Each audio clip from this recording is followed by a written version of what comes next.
First ever factory outlet Mukunda jewellery KPHB Kothapet Khammam Somajiguda Hanamkonda.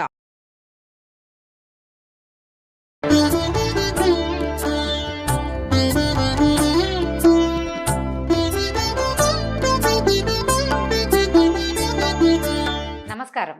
మాఘపురాణం 29వ అధ్యాయంలోకి వచ్చాం. చివరికి వచ్చేస్తున్నామండి.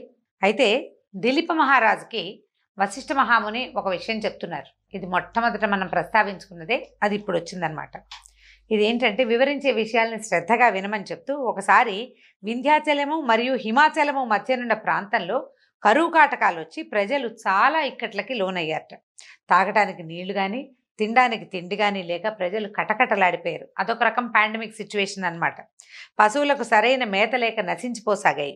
ప్రజలు ఆర్థిక బాధలకు అలమటించిపోయారు. ఇంకా యజ్ఞాలు యాగాలు క్రతువులు ఎక్కడ చేస్తారు? అన్నమో రామచంద్రాన్ని అఘోరిస్తుంటే యజ్ఞయాగాదులు నడవు కదా.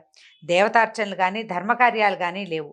అడవులందు తపస్సు చేసుకుని మునీశ్వరులు కూడా ఈ కరువు కాటకాలకి తట్టుకోలేక వలసపోవటం మొదలుపెట్టారు.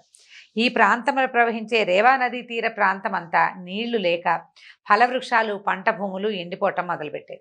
కనీసం తాగడానికి కూడా నీళ్ళు లేని పరిస్థితి దాపురించిందట.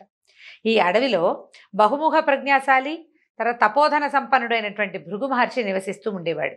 ఈ అనావృష్టి ప్రభావం ఆయనకు కూడా తగిలింది ఎంతో కొంత. ఆయన ఈ కరువు కాటక పరిస్థితిని భరించలేకపోయాడు. ఎంతో కాలంగా నివాసం ఉంటున్న ప్రాంతాన్ని వదలలేకపోయాడు. ఇక వదలలేక హిమాలయ ప్రాంతానికి వలస వెళ్ళిపోయాడట. మనం కూడా ఉన్న ఊరు కన్నతల్లి అంటాం, వదిలిపెట్టలేకపోతాం కదా. ప్లేస్ మారటం చాలా కష్టసాధ్యమైన సంగతి. ఈ రోజే కష్టం అంటే పాతకాలంలో మరీ కష్టము.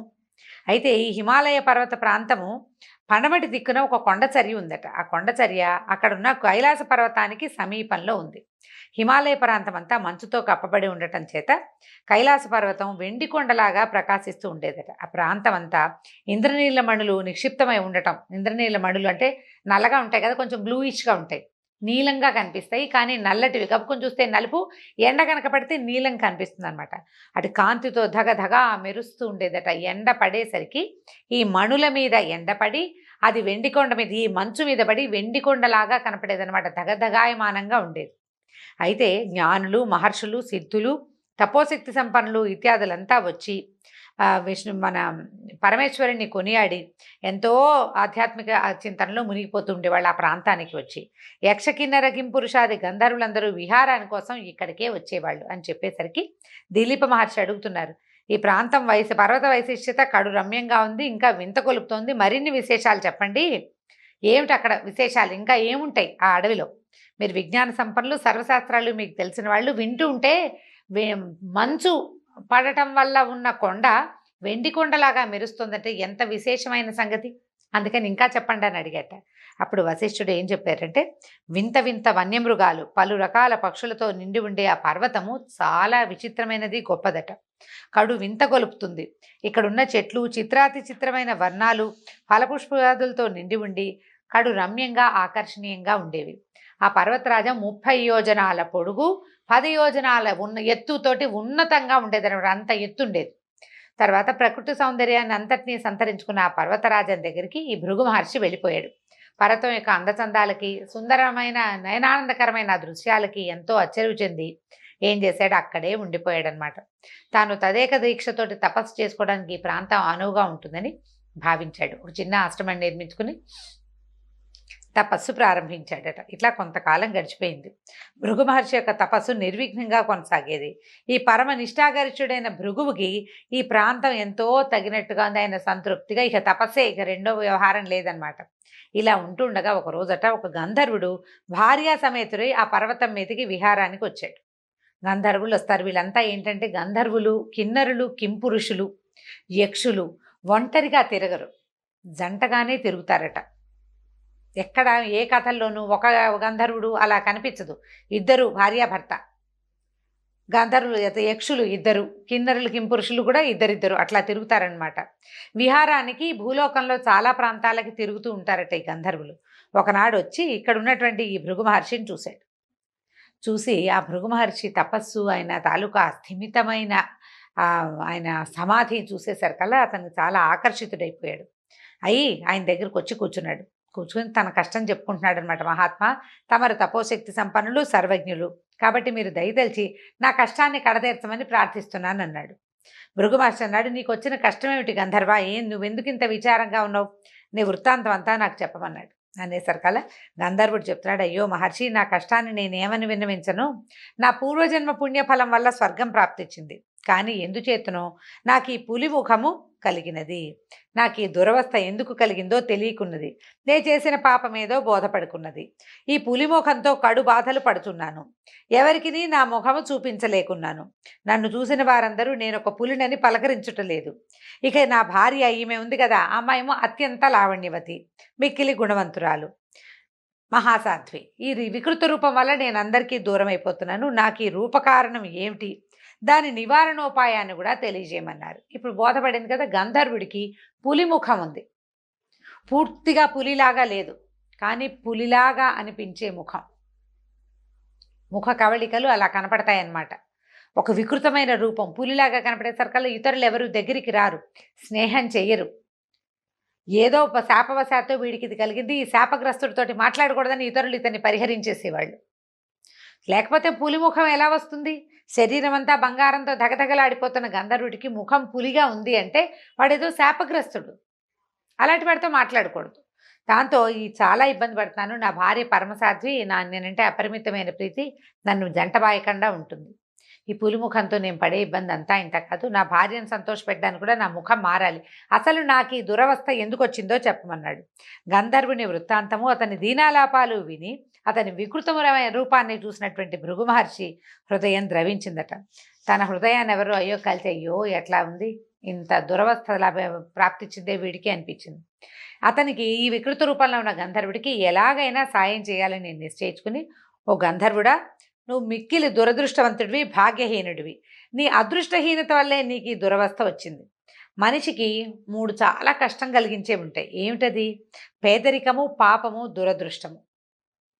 ఈ 3 చాలా కుంగదీస్తాయి. కాబట్టి వీటిని నివృత్తి చేసుకోవాలి. ఇది ఒక్క మాఘస్నానం వల్లే సాధ్యపడుతుంది. దీనికి అదే పరమౌషధం. మాఘస్నానము వల్ల, మాఘమాస స్నానం వల్ల ప్రతివారు జాతి కుల మత భేదములు లేకుండా జనులందరూ ఈ మాఘంలో స్నానం చేస్తే తమ తమ పాపాలని నివృత్తి చేసుకోవచ్చు. కావున నువ్వు కూడా నీ భార్యతో సహా ఈ మాఘమాస పర్వదినములందు నదీ స్నానముని ఆచరింపుము. నీకు శుభములు చేకూరగలవు. ఇది మాఘమాసమే. కావున మీరిద్దరూ నదీ స్నానం చేసి పవిత్రులై విష్ణు పూజ నిర్వర్తించండి, మీకు మేలు జరుగుతుంది అని చెప్పాడు.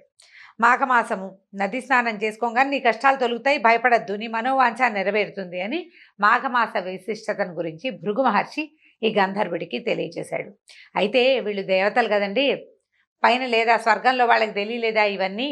వాళ్ళకు కూడా ఉంది కదా విరజా నది, గంగానది ఉంది కదా స్వర్గంగా, అక్కడ ఉంది కదా, ఎందుకు ఈ భూలోకంలోకి వచ్చారండి అని అడుగుతాం. మామూలుగా మనకు వస్తుంది అలాంటి అనుమానం. ఇవి భూలోకవాసులు చేయదగినవి. స్వర్లోకవాసులకి ఇలాంటి పరిహారాలు అక్కడ ఎవరు చెప్పరు. వాళ్ళు భూలోకంలోకి వచ్చి తెలుసుకుంటేనే ఇది సాధ్యపడుతుంది. గంధర్వుడు వచ్చింది భూలోకానికి. ఆ భూలోకంలో హిమాలయాల దగ్గరున్న భృగు మహర్షిని అడిగాడు. ఆయన తను చెప్పగలిగినవి, భూలోకంలో భూలోకవాసులకి ఎలాంటి అవకాశం ఉందో ఆ అవకాశాన్ని చెప్పాడు. అది ఎవరికైనా కుదురుతుంది అని చెప్పబడింది. కాబట్టి ఇతను చేసి గంధర్వుడు కూడా తన పాపాన్ని పోగొట్టుకుని పులి ముఖం నుంచి మామూలు ముఖాన్ని పొందుతాడనమాట. అయితే గంధర్వుడు అతని భార్య కూడా శ్రద్ధగా ముని చెప్పింది విన్నారు. మాఘమాస మహాత్మ్యాన్ని తెలుసుకున్నారనమాట. వెంటనే సమీపంలో ఉన్నటువంటి నదిలో సతీ సమేతంగా గంధర్వుడు ముని చెప్పినట్లే స్నానం చేశాడు. ఇప్పుడు హిమాలయాలకి సమీపంలో ఏముందండి? నది, గంగా నది ఉంది కదా, గంగ ఉంది. అందులో స్నానం చేసేసరికల్లా వెంటనే అతనికున్న పెద్ద పులి ముఖం కలిగిన రూపం పోయి అందమైన ముఖవర్చస్సు అతని సొంతమైపోయిందట.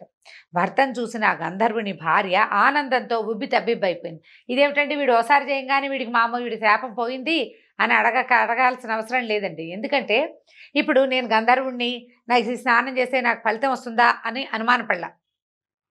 ఓసారి చేయాలా, ఎన్నిసార్లు చేయాలి, ఎన్ని రోజులు చేస్తే ఫలితం వస్తుంది అని అడగల. చేయమన్నారు, చేశారు, అంతే. విశ్వాసము నమ్మకము ఉంటే ఫలితం దొరుకుతుంది.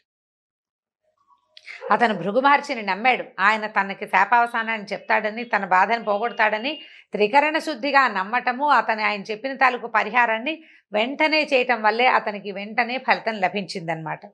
ఈ భర్తను చూసి ఆనందంతో భార్య ఉబ్బి తబ్బిబ్బైపోయింది. సంతోషం పట్టలేకపోయింది. భర్తను కౌగిలించుకుని ఎంతో ఆనందించింది. కొంతసేపటికి గంధర్వ దంపతులిద్దరూ తేరుకుని మునిశ్రేష్ఠుడైన భృగు మహర్షి వద్దకు వచ్చారు. వారిద్దరూ మహర్షికి సాష్టాంగ దండ ప్రణామాలు చేసి ఆయన్ని వేనోళ్లతోటి 1000 నోళ్లతోటి పొగిడి తమ నిజవాసానికి వెళ్ళిపోయారు. భృగు మహర్షి కూడా వాళ్ళని హృదయపూర్వకంగా దీవించి పంపేశారు. ఈ విధంగా ఈ గంధర్వ రాజకుమారుని యొక్క చరిత్రని దిలీప మహారాజుకి తెలియజేశారు. ఇది స్నాన మహత్యం తెలిపే కథల్లో ఇది కూడా ఒకటి. అయితే ఇంత విపరీతమైన ఫలితాన్ని ఇవ్వకపోయినా ఆరోగ్యాన్ని తప్పకుండా ఇస్తుంది. నదీ స్నానం అత్యంత శ్రేష్టము. ఈ సంవత్సరం కుదరలేదని బెంగపెట్టుకోకండి. ఇంట్లో చేసినా పనికొస్తుందని చాలా చోట్ల చెప్పబడింది. ఇంట్లో వేడి నీళ్ళ స్నానం చేసినా ఫలితం వస్తుంది. నదీ స్నానం చేసే అవకాశం ఉంటే ముందు రోజుల్లో ఎప్పుడైనా ప్రయాగ లాంటి తీర్థాలకి వెళ్ళగలిగితే అది ప్లాన్ చేసుకుని సరిగ్గా ఈ మాఘమాసపు కాలంలో కనుక వెళ్తే మనకి ఉత్తరోత్తర మంచి ఫలితం లభిస్తుందండి. ఆలోచించుకుని నదీ స్నానాన్ని ఏర్పరచుకోవాలి. ఈ సంవత్సరం కుదరకపోతే పోయింది. మనకి ఈ విషయం తెలిస్తే ఇప్పుడు కాకపోతే వచ్చే సంవత్సరం చేస్తాము. మనకు ఐడియా ఉండాలి కదా. ఈ ఆలోచనని దాచిపెట్టుకోండి. ఈ ఏడాది కుదరకపోతే మరుసటి సంవత్సరం, ఆపై సంవత్సరం ఏ సంవత్సరం చేసినా భగవంతుడు మనకు అవకాశం ఇవ్వాలే కానీ ఎప్పుడు చేసినా కూడా ఇలాంటి విశేషమైన ఫలితమే వస్తుంది. ఇంట్లో స్నానం చేసేటప్పుడు గంగాది సర్వతీర్థాలని తలుచుకోండి. ఉదయమే పొద్దున్నే స్నానం చేసేటప్పుడు గంగే చేమునే చేవ గోదావరి సరస్వతి నర్మదే సంతు కావేరి జలేస్మిన్ సన్నిధిం కురు లాంటి చిన్న శ్లోకం చదువుకునైనా అన్నీ వద్దు. గంగా, యమున, కృష్ణ, సరస్వతి, గోదావరి అనుకోండి. ఆ పేర్లు తలుచుకున్నా చాలు. ఆ శ్రద్ధతోటి చేస్తే ఫలితం లభిస్తుందండి. మాఘ స్నానం నెలలో ఒక్కసారైనా చేయండి. ఇప్పటిదాకా చేయలేకపోతే ఇంకా ముందు చలి తగ్గిపోయింది, ఎండాకాలం వచ్చేసింది, ఆలోచించకుండా ఒక్కరోజు సూర్యుడి కంటే 5 నిమిషాల ముందు స్నానం చేస్తే చాలు. ఇప్పుడు 6:30, 6:40, 6:30, 6:40 అవుతుంది సూర్యోదయం అవటానికి. 6:30కి స్నానం చేయటం ఏం కష్టం, చక్కగా చేసేయచ్చు. కాస్త గోరువెచ్చగా నీళ్ళు పోసుకోవచ్చు ఒకవేళ చన్నీళ్ళు స్నానం చేయలేకపోతే. మాఘ స్నానం చేయండి, అది విశేషమైన ఫలితాన్ని ఇస్తుంది. దీంతో 29వ అధ్యాయం పూర్తయింది. 30వ అధ్యాయంలో రేపు మళ్ళీ కలుసుకుందాం. నమస్కారం.